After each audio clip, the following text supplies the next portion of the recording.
आपने गाँव के अंदर नौटंकी देखी नहीं देखी, लेकिन गाँव में अगर नौटंकी हो और उस पे ऐसा लिखा हो कि इंडी गैंग प्रस्तुत करते हैं पार्लियामेंट पे हमला, तालियां तालियां तालियां, साहिबान मेहरबान कदरदान 25 पैसे फेंक कर मारे, मारे नहीं, डोनेट करें। ये कुछ ऐसा ही हुआ है। इन्हें इस बात से बहुत ज्यादा चिढ़ थी कि मोदी ने एक नई पार्लियामेंट क्यों बना दी, तो ये उसके ऊपर एक कलंक लगाना चाहते थे, तो उन्होंने लगाई। लेकिन आप ये सोचो कि कॉमेडी कैसी है कि पार्लियामेंट के जो ये टेररिस्ट थे जो अनएम्प्लॉयड है, ये जो अनएम्प्लॉयड टेररिस्ट थे ये फ्लाइट में घूमते थे। वो आटे चक्के के अंदर काम करता था, बेंगलोर से लखनऊ फ्लाइट में आया करता था। ऐसे अनएम्प्लॉयमेंट तो एम्प्लॉयमेंट से बेटर है। 13 दिसंबर का डेट सेलेक्ट करना, क्योंकि ये भगत सिंह बन रहे थे, तो भगत सिंह क्या आतंकवादियों के डेट के ऊपर हमले कर रहे थे। और पहली बार ऐसा हुआ कि भारत के अंदर जो भी टेरर अटैक हुए उसमें कोई भी मुसलमान नहीं है।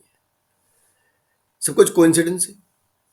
42 साल की एक औरत है, उसे यूथ कह रहे हैं। पहली बार कास्ट बैलेंस है, स्टेट बैलेंस है। मतलब अगर आप हॉस्टल वगैरह में ना रहते हो तो आप अपने आजू बाजू कितने स्टेट के लोगों को जानते हैं जो आपके बहुत ही खतरनाक क्रिमिनल प्लान में भी आपका साथ दे। जहां पे आपके भाई बंधु साथ देने से पीछे हट जाए, वहां पे आपका वो दोस्त जो आपके स्टेट का भी नहीं है वो आपके साथ खड़ा हो। कितने लोगों को जानते हैं आप? ऐसे एक दो नहीं, ऐसे 6-7 लोग मिल गए, है ना। कास्ट के रिप्रेजेंटेशन है, दलित से लेके ब्राह्मण तक सारे हैं। और इसके अंदर लेडीज और जेंट्स भी है।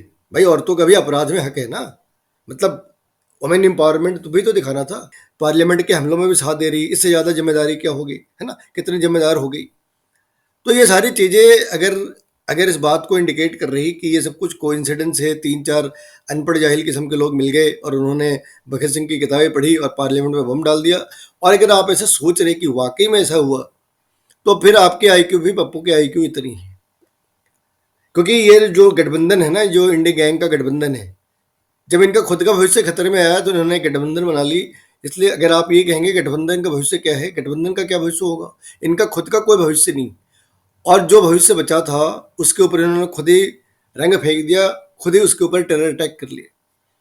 और ये दिखाने की कोशिश कर रहे हैं कि मोदी अपनी पार्लियामेंट को नहीं बचा सका, है ना। तो पार्लियामेंट सिर्फ मोदी की है क्या? और नहीं बचा सका ये तुमने कैसे सोच लिया कि कुछ होना नहीं है? ये मनमोहन सिंह की सरकार है क्या कि जेल में बैठो, खाना खाओ, घर चले जाओ, bye bye tata bye bye? ऐसा तो नहीं होगा। यहाँ तो गाड़ियां भी पलट जाती है, घर के ऊपर बुलडोजर भी आ जाते हैं, और जेल के अंदर भी लोगों के मर्डर हो जाते हैं। तो कहानी तो अब शुरू हुई है। वीडियो पसंद आई हो तो चैनल को लाइक करें, सब्सक्राइब करें।